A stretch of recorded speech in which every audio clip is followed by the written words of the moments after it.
Avez-vous déjà pensé qu'un simple repas de famille pouvait cacher un secret que personne n'oserait révéler pendant des décennies?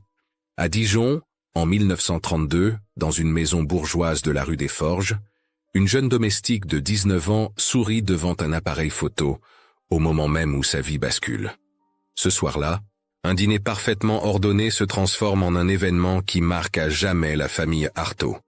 Car moins de 2 heures après cette photo, la jeune Noël disparaît, sans bagage, sans adieu, sans explication publique. Et pendant 31 ans, personne dans cette maison n'osera prononcer son nom. Pourtant, quelque chose retrouvé bien plus tard, dans un lieu banal que tout le monde croyait connaître, va renverser tout ce qu'on croyait savoir sur cette disparition. Aujourd'hui, je vais vous raconter cette histoire dramatisada, inspirée de réalités humaines que nous connaissons tous, une histoire de silence, de mémoire, de dignité et de justice tardive.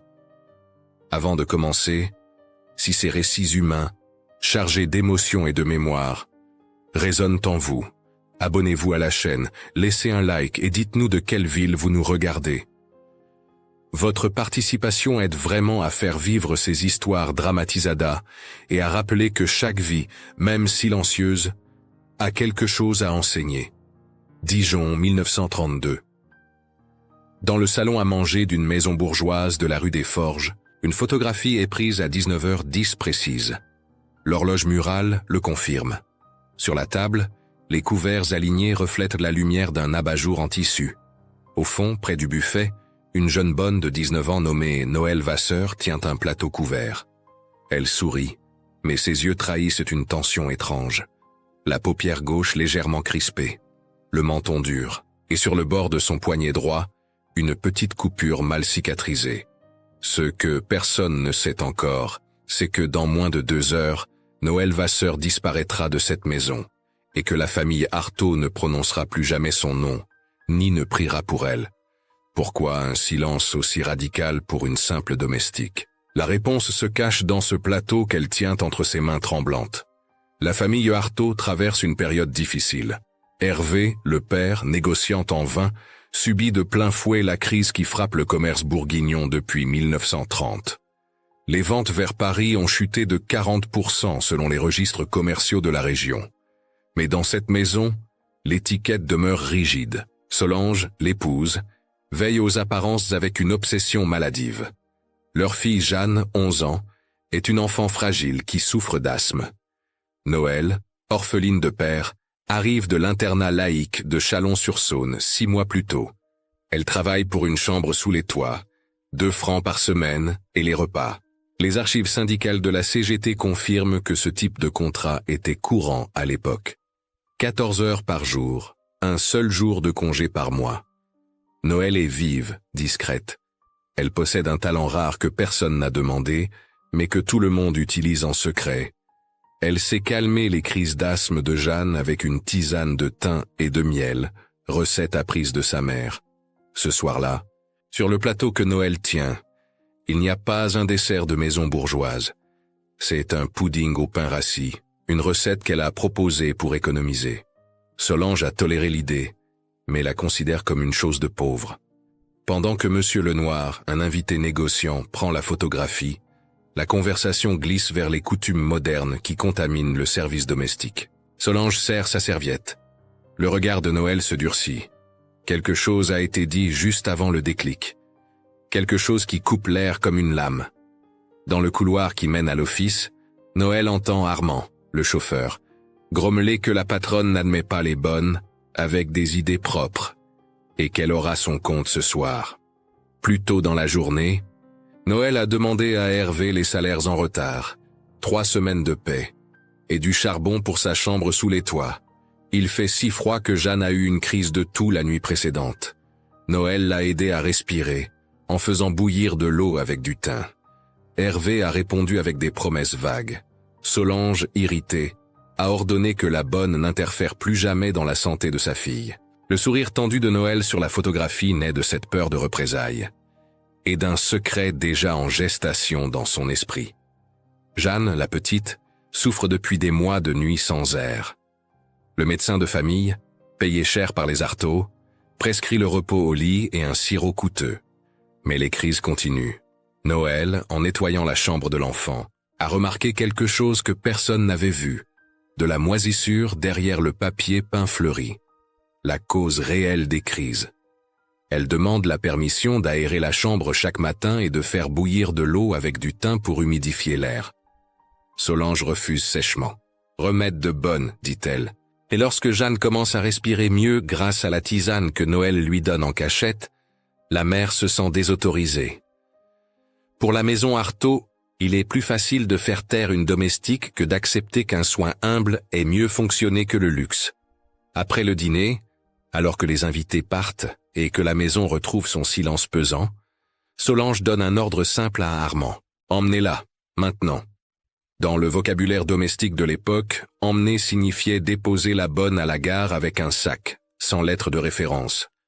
L'exil social du service. Une pratique documentée dans les témoignages ouvriers de la période. Qui partait ainsi ne trouvait plus de travail nulle part. C'est la forme la plus crue de punition silencieuse. Hervé consent. Les affaires vacillent, et il préfère ne pas contrarier son épouse. « Nous n'en parlerons jamais », conclut Solange. Et ainsi il décrète l'effacement du nom. Noël Vasseur doit disparaître, pas seulement de la maison, mais de la mémoire même de cette famille, comme si elle n'avait jamais existé. Dans l'office, Noël choisit de ne pas supplier. Ses mains tremblent en repliant son tablier. Elle sait ce que signifie partir sans référence. Elle sait qu'elle ne trouvera plus de place dans aucune maison bourgeoise de Dijon. Avant de monter dans la voiture, elle demande une minute, une seule, pour dire au revoir à Jeanne. Dans le couloir sombre, la petite tremble. Noël s'agenouille devant elle, chante tout bas la même berceuse qu'elle utilisait pour calmer ses crises. Et sans un mot, elle montre à Jeanne comment accrocher le rideau de sa fenêtre pour laisser l'air circuler. Sur l'épaule de Jeanne, elle fixe avec une épingle un petit brin de thym. Rien d'écrit, rien de confessé, juste un geste, une odeur que l'enfant n'oubliera jamais. Puis Armand la conduit à la gare. La nuit tombe sur Dijon. Noël Vasseur monte dans un train pour Lyon avec une valise légère et un cœur lourd. Derrière elle, dans la maison Artaud, on ferme les volets. On range la photographie dans un tiroir. Et on décrète le silence. Mais ce que Solange ignore, c'est qu'on ne peut pas effacer quelqu'un qui a sauvé une vie. On ne peut pas faire disparaître une odeur de thym, ni une berceuse murmurée dans le noir. Pour comprendre pourquoi Noël Vasseur accepte ce silence sans se battre, il faut revenir 6 mois en arrière. À son arrivée dans la maison Artaud. Elle a 19 ans et porte déjà sur les épaules le poids d'une vie difficile. Son père, ouvrier dans une usine textile de Chalon-sur-Saône, est mort d'une pneumonie quand elle avait 12 ans. Sa mère, blanchisseuse, s'est éteinte 3 ans plus tard, les mains rongées par les lessives alcalines. Noël termine son enfance dans un internat laïque, où elle apprend la discipline, la discrétion et cette habitude de parler tout bas, même quand ce n'est pas nécessaire. Les registres de l'internat montrent qu'elle était une élève appliquée, toujours volontaire pour aider aux cuisines. C'est là qu'elle découvre les recettes d'économie. Le pain rassis qui devient pudding, les os qui deviennent bouillon, les légumes tordus qu'on transforme en soupe épaisse. C'est là aussi qu'elle apprend à ne jamais rien demander pour elle-même.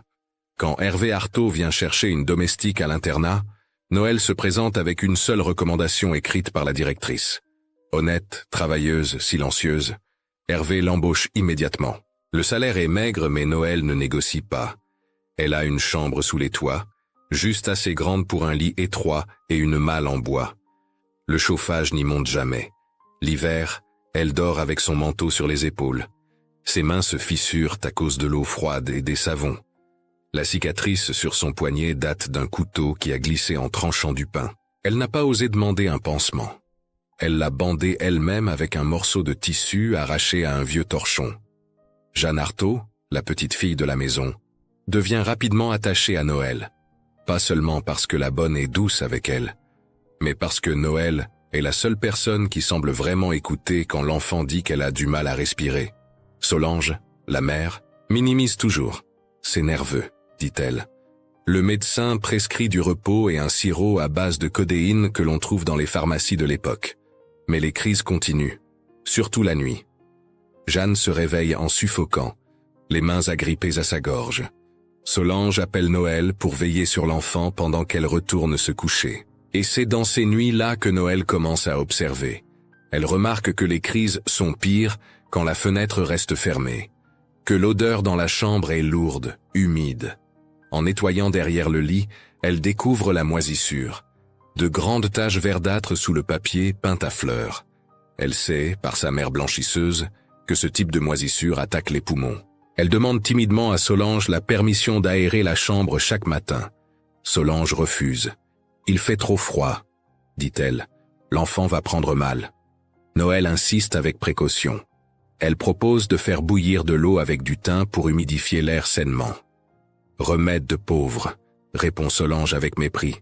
« Les médecins coûtent cher, les bonnes donnent des conseils gratuits. » Noël recule. Et la nuit suivante, quand Jeanne suffoque à nouveau, elle prépare quand même la tisane en cachette. L'enfant boit. Sa respiration se calme. Le thym, reconnu depuis des siècles comme expectorant naturel dans les campagnes françaises, fait son œuvre. Les semaines passent, Jeanne respire mieux. Solange le remarque. Elle questionne le médecin qui attribue cela au sirop. Mais Jeanne, avec l'innocence de ses 11 ans, dit la vérité à table un soir. « C'est Noël qui me donne la tisane, maman. Ça sent bon et ça m'aide. » Le silence tombe sur la salle à manger. Hervé tousse. Solange pose sa fourchette avec une lenteur calculée. Après le dîner, elle convoque Noël dans le couloir. « Ne vous mêlez plus de la santé de ma fille, » ordonne-t-elle. « Vous n'êtes pas médecin. Vous êtes bonne. Restez à votre place. » Noël baisse les yeux. « Oui, madame, pardon, madame, mais dans son cœur quelque chose se brise. Elle a sauvé cet enfant, et on lui ordonne de se taire. Les tensions s'accumulent.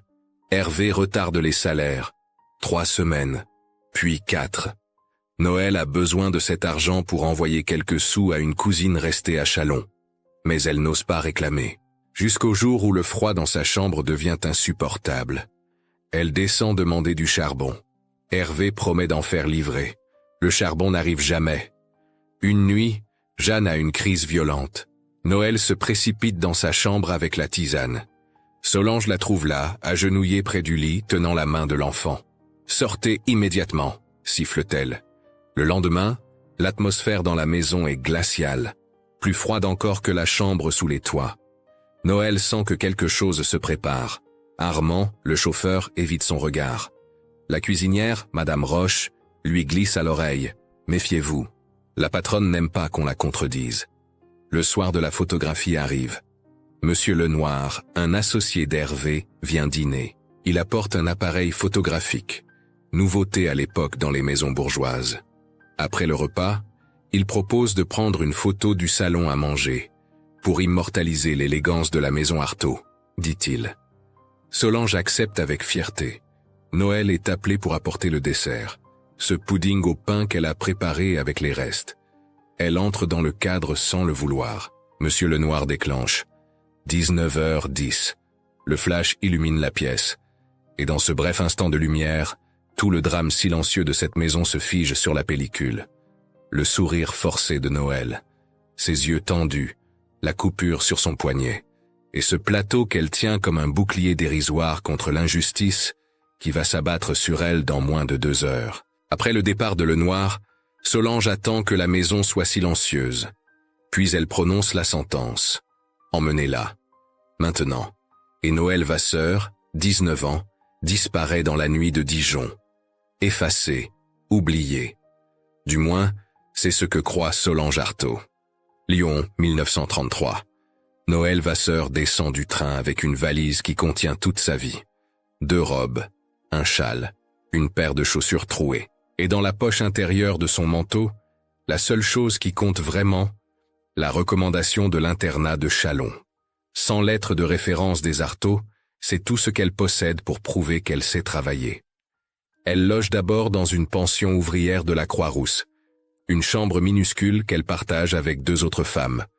L'une travaille dans une usine de soie, l'autre fait des ménages. Elle parle peu. Chacune porte son fardeau en silence. Noël cherche du travail pendant des semaines. Elle frappe aux portes des maisons bourgeoises du quartier des Brotteaux. Partout, on lui demande ses références. Elle montre la lettre de l'internat. Ce n'est pas suffisant. On veut savoir où elle a travaillé après. Elle reste muette. On ferme les portes. Les registres de l'assistance publique de Lyon montrent qu'à cette époque, des milliers de femmes comme elle survivaient dans l'économie informelle de la ville. Finalement, Noël trouve une place dans un atelier de confiserie populaire de la rue Mercière. Le patron, M. Girard, un homme au visage buriné qui a lui-même connu la pauvreté, ne demande pas de référence. Il cherche quelqu'un qui sait travailler dur. Noël commence par laver les moules, nettoyer les plans de travail. Puis elle observe. Elle apprend. Les gestes précis pour pétrir la pâte. La température exacte du sucre. La patience nécessaire pour réussir une meringue. Elle apprend aussi à transformer les restes. Le pain dur devient pudding. Les blancs d'œufs deviennent nuages sucrés. Les fruits abîmés deviennent compotes. Monsieur Girard remarque son talent. Il la laisse préparer les desserts populaires, ceux que les ouvriers achètent que le dimanche. Noël ne gagne pas beaucoup, mais c'est un salaire régulier. Pour la première fois depuis son départ de Dijon, elle peut respirer un peu, même si ses mains restent gercées, même si son dos la fait souffrir, même si elle dort toujours habillée à cause du froid. Les années passent lentement. Noël vieillit en silence. Elle évite les photographies. Quand quelqu'un sort un appareil lors d'une fête ouvrière, elle détourne le visage. Elle parle peu de son passé. Quand on lui demande d'où elle vient, elle répond simplement « de Bourgogne ». Et elle change de sujet. La honte intérieure ne la quitte jamais. Elle se répète souvent qu'elle a parlé trop, qu'elle aurait dû rester à sa place. Cette culpabilité la ronge même si, rationnellement, elle sait qu'elle n'a rien fait de mal. C'est une blessure invisible que personne ne voit, mais qui ne guérit pas. En 1940, la guerre éclate. Lyon devient une ville sous tension. Puis vient l'occupation, les restrictions alimentaires, les files d'attente devant les boulangeries. Noël, avec son expérience de l'économie, survit mieux que beaucoup. Elle sait faire durer un morceau de pain, transformer un os en bouillon nourrissant, remplacer le beurre par de l'huile. En 1943, la municipalité de Lyon, confrontée à la malnutrition des enfants, ouvre des cantines scolaires. Le Secours national, organisme de l'époque documenté dans les archives municipales, recrute des cuisinières capables de nourrir des dizaines d'enfants avec peu de moyens. Noël postule. On l'embauche immédiatement. Elle devient cantinière à l'école primaire du quartier de la Guillotière. C'est là qu'elle retrouve un semblant de sens. Chaque matin, elle arrive avant l'aube. Elle prépare des soupes épaisses avec des légumes que les maraîchers lui donnent parce qu'ils sont tordus ou tachés. Elle fait bouillir de grandes marmites d'eau avec du thym pour purifier l'air de la cuisine. L'odeur se répand dans toute l'école. Les enfants reconnaissent cette senteur. Certains l'appellent Tante Noël. Elle ne corrige pas. Elle sourit doucement. Ces enfants-là, maigres et fatigués, lui rappellent Jeanne. Chaque fois qu'elle remplit une assiette, elle pense à la petite fille qu'elle a laissée à Dijon. Elle se demande si Jeanne respire toujours bien, si quelqu'un a pensé à ouvrir sa fenêtre, si le brin de thym a survécu. Les autres cuisinières de la cantine deviennent ses seules amies. Elles partagent les mêmes journées épuisantes, les mêmes mains abîmées, les mêmes salaires dérisoires. Mais elles partagent aussi les soupes, les histoires, les silences complices. Noël apprend qu'elle n'est pas seule, qu'il existe une communauté horizontale de femmes qui se soutiennent sans juger. Madame Blanc, une veuve qui travaille à la cantine depuis 10 ans, lui dit un jour « On nous efface toujours, mais on existe quand même. » Noël hoche la tête. C'est la première fois qu'elle se sent vue, pas comme une bonne, pas comme une domestique, mais comme une personne. La guerre se termine, la vie reprend. Noël continue à travailler dans les cantines. Elle progresse lentement. De simple cuisinière, elle devient responsable des desserts. Puis en 1955, on lui confie la coordination d'une deuxième cantine. Elle forme des jeunes femmes. Beaucoup viennent du même chemin qu'elle. Orphelines, pauvres, sans référence. Elle leur apprend les gestes, la patience, et surtout, elle leur répète « Vous n'êtes pas invisible, votre travail compte, ce que vous faites nourrit des vies, ne laissez personne vous dire le contraire. » Les jeunes cuisinières l'écoutent avec respect. Elles voient dans ses mains gercées et ses yeux fatigués une force qu'elles veulent avoir un jour. En 1963, Noël a 50 ans. Ses cheveux ont grisonné, son dos est plus courbé, mais ses mains restent fermes quand elle remue les marmites. Ce matin-là, elle prépare une soupe de légumes pour la cantine de l'école Voltaire. Elle chantonne en travaillant. Une vieille berceuse que sa mère lui chantait. La même qu'elle chantait à Jeanne il y a 31 ans. Elle ne sait pas encore que cette chanson va tout changer. Qu'une femme va entrer dans la cuisine et reconnaître cette mélodie. Que le passé, enterré depuis 3 décennies, va surgir comme une vague. Que le nom qu'on lui avait volé va enfin lui être rendu. Pour l'instant, Noël remue sa soupe. L'odeur du thym monte avec la vapeur. Et dans quelques minutes, sa vie va basculer pour la 2e fois. Mais cette fois, ce ne sera pas vers l'effacement, ce sera vers la lumière. Jeanne Arthaud a 42 ans en ce mois d'avril 1963. Elle est devenue institutrice. Un choix qui n'est pas innocent. Toute sa vie, elle a porté la culpabilité de ce soir de 1932. Pourquoi n'ai-je pas crié quand ils l'ont emmenée? Cette question la hante dans ses nuits. Elle fait des cauchemars récurrents. Dans ses rêves, elle entend la berceuse de Noël. Elle sent l'odeur du thym. Elle se réveille en suffoquant, comme autrefois quand l'asthme l'étouffait. Mais maintenant, ce n'est plus son corps qui manque d'air, c'est son âme. Elle a essayé de parler à ses parents. Une fois, à 20 ans, elle a demandé à sa mère « Pourquoi avez-vous renvoyé Noël ?» Solange a répondu avec une froideur de glace « Nous n'en parlons pas. Cette femme n'existe plus. » Jeanne n'a pas insisté. Mais elle n'a jamais oublié. Elle a gardé, caché dans un tiroir de sa chambre, le petit brin de thym séché que Noël avait épinglé sur son épaule. 31 ans plus tard, il est fragile comme du papier. Mais elle le conserve comme une relique. Jeanne vient à Lyon pour un colloque d'éducateurs. Elle doit parler de méthodes d'alphabétisation pour les enfants de milieux populaires. C'est sa spécialité. Elle a choisi d'enseigner dans les quartiers pauvres. Une manière peut-être de racheter le silence de sa famille. Elle loge dans un petit hôtel près de la place Bellecour. Le 2e jour du colloque, on organise une visite dans une école primaire du quartier de la Guillotière, pour montrer aux enseignants comment fonctionnent les cantines scolaires municipales. Jeanne suit le groupe. Elle entre dans le réfectoire, des enfants mangent, le bruit des couverts, les rires, l'odeur de la soupe qui monte de la cuisine. Et soudain, une mélodie, faible, presque inaudible. Mais Jeanne la reconnaît immédiatement. Son cœur s'arrête. Sa main lâche son carnet de notes. C'est la berceuse. Celle que Noël chantait quand elle suffoquait. Celle qu'elle entend dans ses cauchemars depuis 31 ans. Elle s'excuse auprès du groupe et marche lentement vers la cuisine. Elle pousse la porte.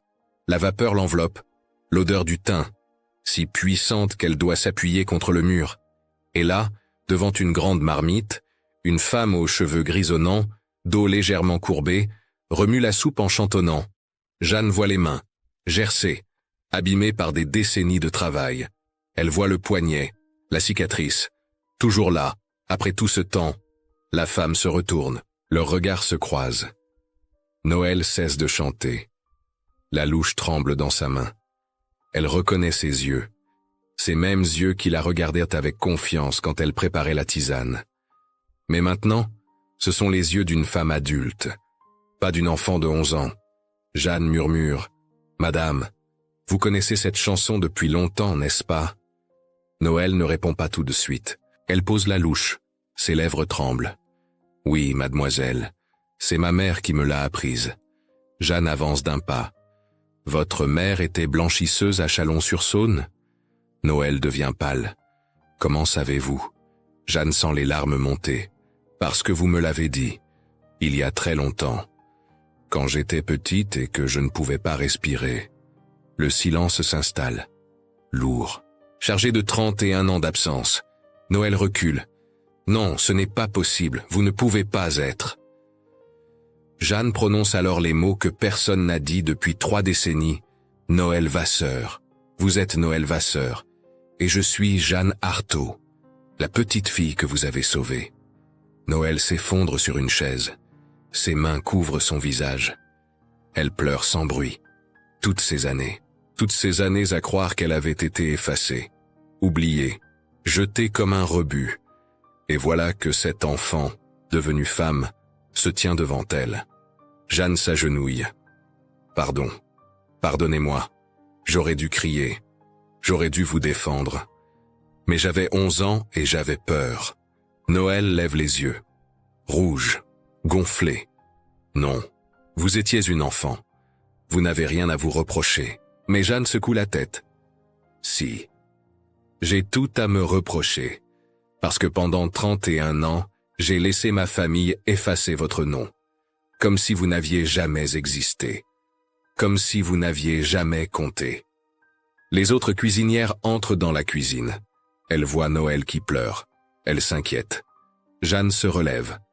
Elle respire profondément. Et là, devant ces femmes qui travaillent dans l'ombre, elle fait ce qu'elle aurait dû faire il y a 3 décennies. Elle élève la voix, fort, clair. Cette femme s'appelle Noël Vasseur. Elle a travaillé dans ma maison quand j'étais enfant. Elle m'a sauvé la vie avec une tisane de thym quand les médecins ne comprenaient pas ce que j'avais. Et ma famille l'a chassée sans référence, sans un sou, sans même un mot de remerciement. Les cuisinières écoutent. Certaines hochent la tête. Elles connaissent ces histoires. Elles les ont vécues. Jeanne continue.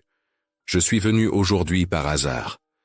Mais maintenant que je l'ai retrouvée, je veux que tout Lyon sache qui elle est. Je veux que son nom ne soit plus jamais effacé. Parce qu'elle mérite mieux que le silence.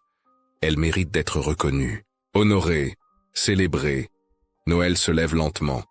Jeanne, vous n'êtes pas obligée. Mais Jeanne l'interrompt doucement. Si, je suis obligée, pas par devoir, mais par amour.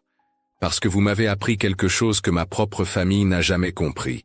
Que la dignité ne dépend pas du titre qu'on porte, ni de l'argent qu'on possède, mais de la manière dont on traite ceux qui ne peuvent pas se défendre.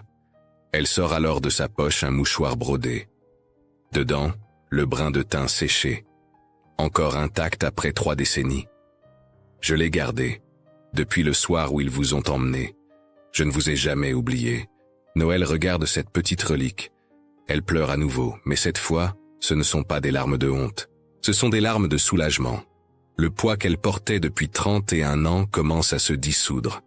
Quelqu'un se souvient, quelqu'un l'a vue. Elle n'a pas été effacée. Son nom n'a pas disparu. Il était juste en attente. Et maintenant, il va revenir à la lumière. Le lendemain, Jeanne revient à la cantine avec une proposition. Elle a passé la nuit à réfléchir, à pleurer aussi, mais surtout à comprendre ce qu'elle doit faire. Elle trouve Noël en train de préparer le déjeuner. « Madame Vasseur, j'ai une demande à vous faire. » Noël lève les yeux, inquiète. Jeanne sourit doucement. « Votre pudding au pain, celui que vous faisiez chez nous. Est-ce que vous le préparez encore ?» Noël hésite. « Oui, pour les enfants. Chaque vendredi. C'est leur dessert préféré. » Jeanne hoche la tête. « Je voudrais que vous l'inscriviez au concours municipal de dessert populaire, celui qui aura lieu le mois prochain. » Noël recule. « Non. Je ne peux pas. Je ne suis qu'une cantinière. » Jeanne prend ses mains. « Vous êtes bien plus que cela. Vous êtes une femme qui a transformé la pauvreté en dignité, qui a nourri des centaines d'enfants avec des recettes que les riches méprisaient. Votre pudding mérite d'être reconnu. Et vous aussi. » Les semaines suivantes, Jeanne aide Noël à préparer le dossier pour le concours. Elle écrit l'histoire du pudding. Comment il est né dans une maison bourgeoise de Dijon. Comment il a été méprisé comme chose de pauvre. Et comment il est devenu, dans les cantines de Lyon, le dessert qui réchauffe les cœurs des enfants qui ont faim et froid. Le jour du concours arrive. La salle municipale est remplie de cuisiniers, de pâtissiers, de jurés. Noël est terrifiée. Elle veut partir. Mais Jeanne la retient. « Vous avez survécu à bien pire, vous pouvez faire cela. » Les jurés goûtent les desserts un par un. Quand ils arrivent au pudding de Noël, le silence se fait. L'un d'eux, un vieux chef lyonnais, ferme les yeux. « Ça, dit-il, c'est le goût de mon enfance. Le goût du pain qu'on ne gaspille pas. Le goût de la dignité. » Le pudding au pain de Noël Vasseur remporte le premier prix. Sous les applaudissements, Noël monte sur l'estrade. Elle tient le diplôme entre ses mains tremblantes. Pour la première fois de sa vie, elle n'est pas invisible. On la photographie. Cette fois, elle ne détourne pas le visage. Elle sourit. Un vrai sourire. Pas celui de la peur, mais celui de la reconnaissance. Jeanne, dans la salle, pleure de joie. Ce n'est pas seulement un dessert qui est célébré. C'est une vie. C'est un nom. C'est une femme qu'on avait voulu effacer et qui revient à la lumière. Les mois suivants apportent d'autres changements. La municipalité de Lyon propose à Noël de coordonner 2 cantines supplémentaires, de former de jeunes cuisinières issues de milieux défavorisés. Noël accepte. Pour la première fois, elle a un salaire décent, un appartement avec chauffage. Elle n'a plus froid la nuit. Ses mains restent abîmées, mais elle ne les cache plus. Ce sont des mains qui ont travaillé, qui ont nourri, qui ont compté. Jeanne, de son côté, retourne à Dijon. Elle convoque une réunion du conseil scolaire. Elle propose la création d'une bourse d'études pour les jeunes filles de familles pauvres qui travaillent tout en étudiant.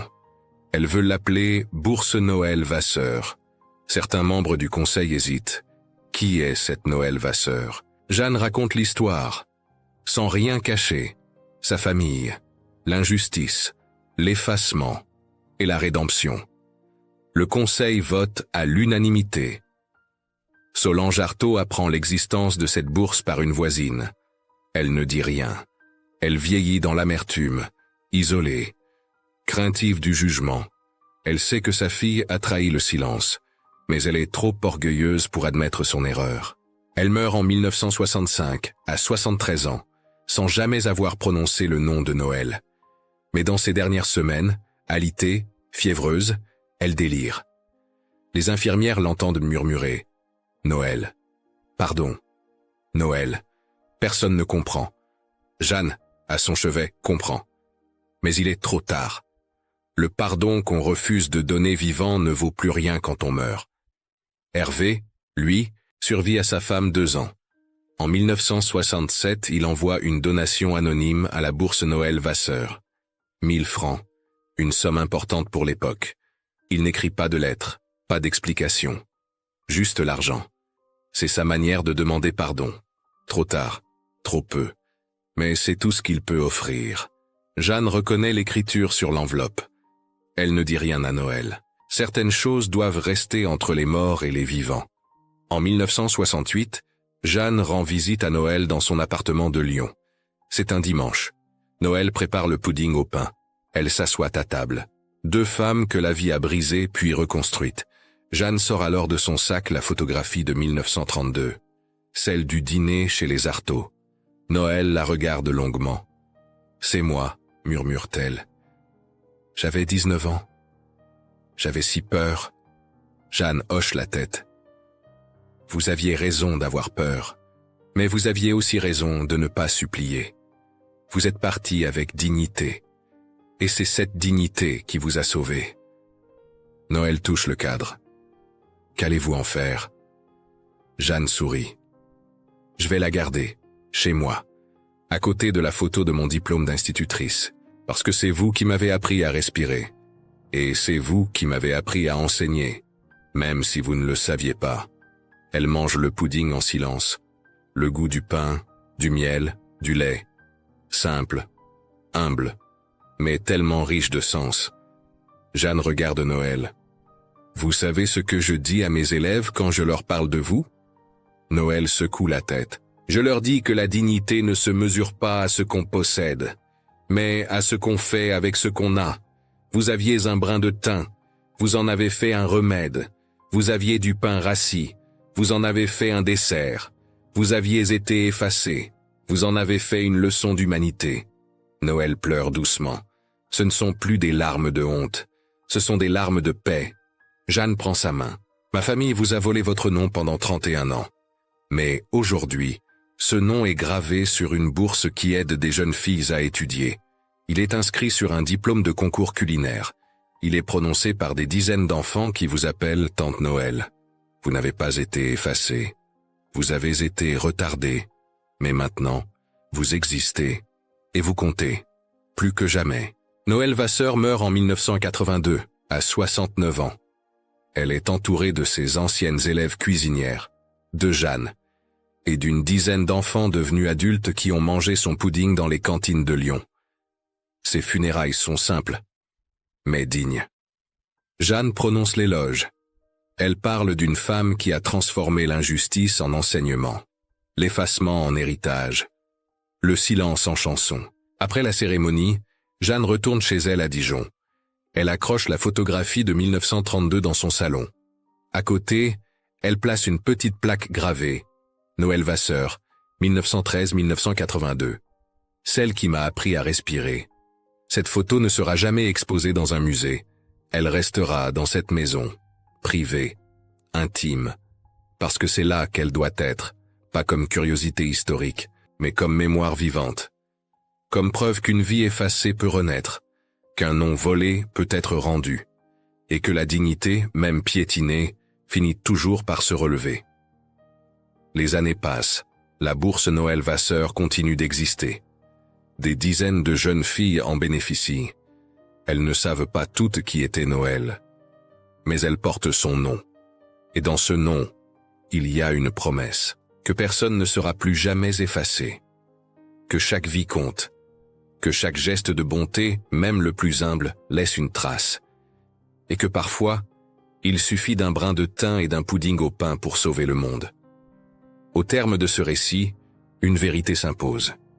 Même dans les existences les plus modestes, un geste de bonté peut traverser les décennies et changer un destin. L'histoire de Noël nous rappelle que la dignité se construit souvent dans le silence, dans la fatigue, dans l'invisible, et que certaines injustices ne disparaissent vraiment que lorsque quelqu'un ose enfin nommer ce qui a été effacé.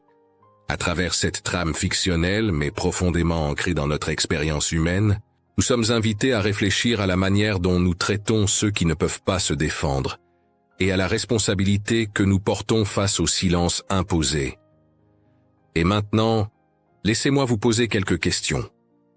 Qu'est-ce que cette histoire vous a rappelé sur la fragilité des liens entre employeurs et employés, surtout à une époque où la parole d'une domestique ne valait presque rien? Avez-vous déjà été témoin d'un geste humble qui a changé une vie, peut-être même la vôtre? Pourquoi pensons-nous que certaines personnes n'existent plus, simplement parce que quelqu'un a décidé de ne plus dire leur nom? Si vous êtes arrivé jusqu'ici, écrivez le mot souvenir dans les commentaires. Un mot qui porte la mémoire de Noël et de toutes ces vies anonymes qui ont façonné notre histoire. Dites-nous aussi de quelle ville vous nous regardez. Et si vous en avez envie, partagez un fragment de mémoire de vos grands-parents ou arrière-grands-parents. Une anecdote, une odeur, une recette, une injustice oubliée. Peut-être qu'elle pourra, un jour, inspirer une nouvelle histoire sur ce canal. Merci d'être là, merci de donner vie à ces récits qui parlent du courage silencieux et des traces que nous laissons sans le savoir. N'oubliez pas de vous abonner, d'aimer la vidéo, d'activer la cloche et de partager si cette histoire vous a touché. Et si votre cœur réclame encore d'autres récits humains, cliquez sur le quart final. Une nouvelle histoire vous attend déjà.